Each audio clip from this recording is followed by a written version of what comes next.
I suppose it's very easy to view the EU from a sort of British point of view as not having done enough. But I suppose if the EU were to be creating its own sort of unified military response, we might be complaining about the formation of a European army. Is there a slight understanding that the European powers, the continental European powers, don't necessarily want to be these military powers on the world stage?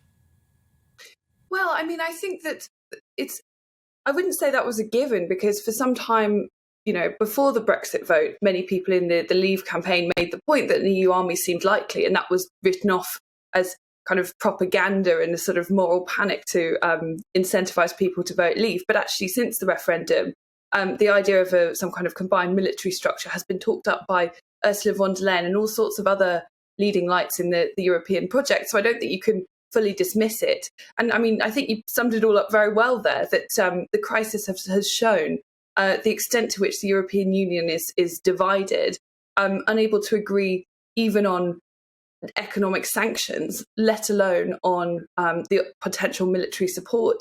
It seems to be divided between engaging bilaterally in the way that, say, Emmanuel Macron has done, and multilaterally agreeing as a collective bloc. And there's also deep divisions between what Poland and the Baltic states want, the more robust action, and the kind of strategic ambiguity favoured by Germany and Olaf Scholz there. So, I mean, all told, you have to wonder, even if such a structure did exist, how on earth would you get any kind of strategic agreement given the experience of Ukraine, and potentially given what Germany, the sort of de facto leader of the EU, how the kind of craven way in which they have responded to this crisis. You have to ask, what side would the army even be on? Is this just all about gas? Frankly, in this conversation, a lot of people have always said that really Germany in particular very reliant on gas imports from Russia. Although, looking back, continental European powers have never met that 2% target for defence spending to meet NATO's obligations in recent years. Is there something deeper here about a fracturing between continental Europe and the USA? Or is this just a sort of self-interested energy policy?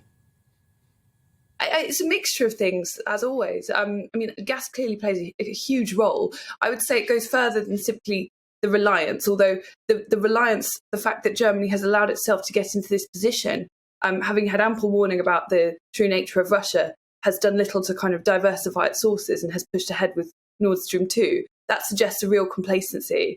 And of course, I would never argue that the European Union are the only people at fault here. I mean, Britain has so much to do to get its own house in order.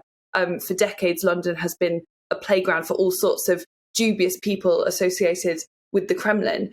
And, it should be a real source of shame for our establishment. But whereas I think the British response has been robust and consistent, it doesn't seem as if we have allowed this shameful aspect of London culture to sort of cloud the level of sanctioning that we do. The German response looks rather more like a sort of cronyism at the very top that has interfered with their ability to deal with Russia in an appropriate and robust way.